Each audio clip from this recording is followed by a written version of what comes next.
Undoubtedly, the accommodations for physical comfort amidst which Jesus was born were few and poor,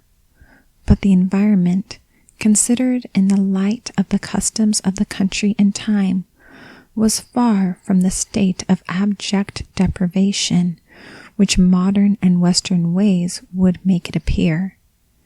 Camping out was no unusual exigency among travelers in Palestine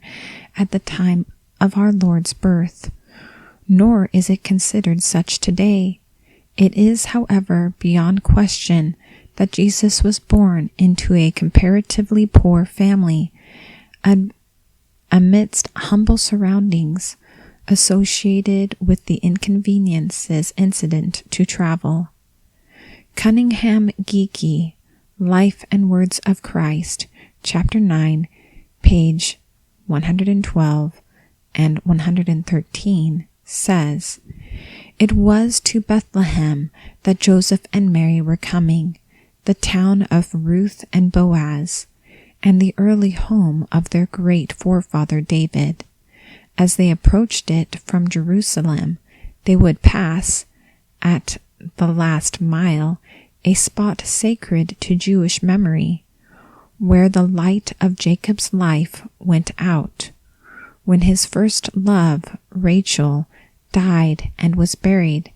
as her tomb still shows, in the way of Ephrath, which is Bethlehem." Traveling in the East has always been very different from Western ideas. As in all thinly settled countries,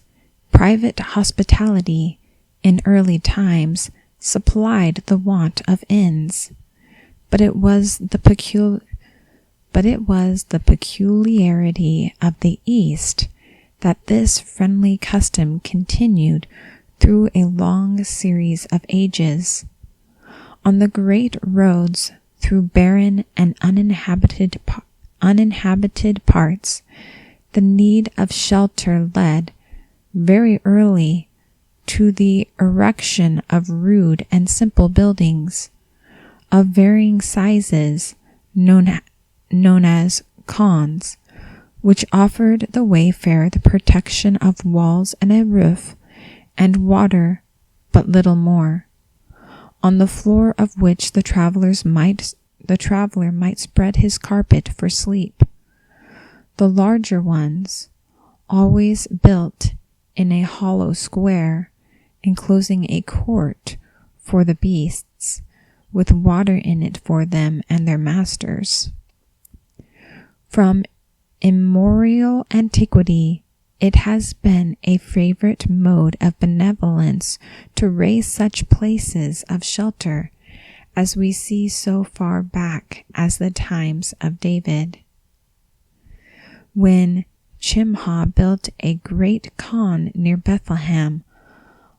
on the caravan road to Egypt. Canon Farrar, Life of Christ, Chapter 1, accepts the traditional belief that the shelter with which Jesus was born was that of one of the numerous limestone caves which abound in the region, and which are still used by travelers as resting places. He says, in Palestine, it not frequently happens that the entire khan, or at any rate the portion of it in which the animals are housed, is one of those innumerable caves which abound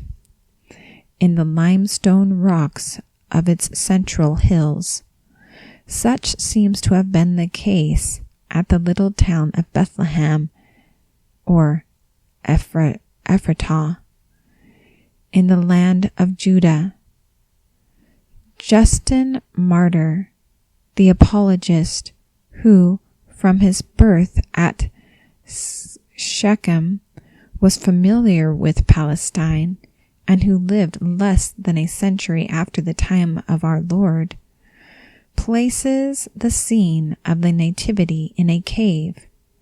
This is indeed the ancient and constant tradition both of the Eastern and the Western churches, and it is one of the few to which,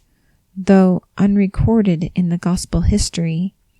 we may attach a reasonable possibility.